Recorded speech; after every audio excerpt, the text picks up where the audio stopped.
ಕಣ್ಣಿಗೆ ಹರಿವಾದ ವಿಷಯ ಕರುಣಿಗೆ ಹರಿವಾದೆಂಬುದು ಮಾತ್ರ ಆದೇಶ.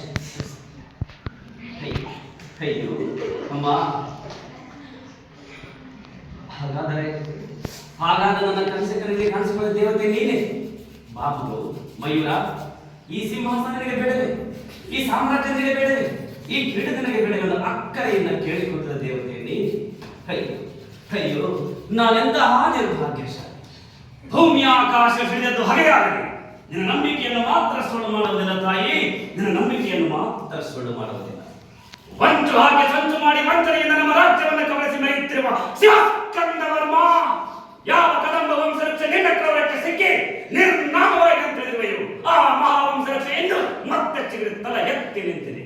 ಪಲ್ಲವರ ಸೊಲ್ಲಡಗಿಸಿ ಅವರನ್ನು ನಮ್ಮ ನೆಲೆಯಿಂದ ಬಡಿದೋಡಿಸಿ ವೈದ್ಯರಿಗೆ ರಕ್ತ ಸಿಂಹಾಸನದಲ್ಲಿ ಮತ್ತೆ ಕನ್ನಡ ರಾಜ್ಯ ರಚನೆ ಪ್ರತಿಷ್ಠಾಪಿಸುವ ಮುಹೂರ್ತ ಹತ್ತಿರವಾಗುತ್ತಿದೆ. ಕದಂಬರ ಕುಲದೇವ ಮಧುಕೇಶ್ವರನ ಮೇಲಾಣಿ, ತಾಳದ ಪರಮೇಶ್ವರನ ಮೇಲಾಣಿ, ಕನ್ನಡಿಗರ ಶೌರ್ಯ, ಕನ್ನಡಿಗರ ಸಾಹಸ, ಕನ್ನಡಿಗರ ಸ್ವಾಭಿಮಾನ ಆ ಸೂರ್ಯಚಂದ್ರಾರ್ಕವಾಗಿ ನಿಲ್ಲುವುದರ ಹೊರತು ನಿನ್ನಂತ ನೀಚ ಪಲ್ಲವ ನಿರಂತರ ದಾಳಿಯಿಂದ ಅಳೆಯದು ಎಂಬ ಸತ್ಯವನ್ನ ಪ್ರತ್ಯಕ್ಷ ಪ್ರಮಾಣ ಮಾಡಿ ತೋರಿಸುತ್ತೇನೆ. ಇದೇ ನನ್ನ ಗುರಿ, ಇದೇ ನನ್ನ ಮಂತ್ರ, ಇದೇ ನನ್ನ ಪ್ರತಿಜ್ಞೆ. ಜೈ ಮಧುಕೇಶ್ವರ.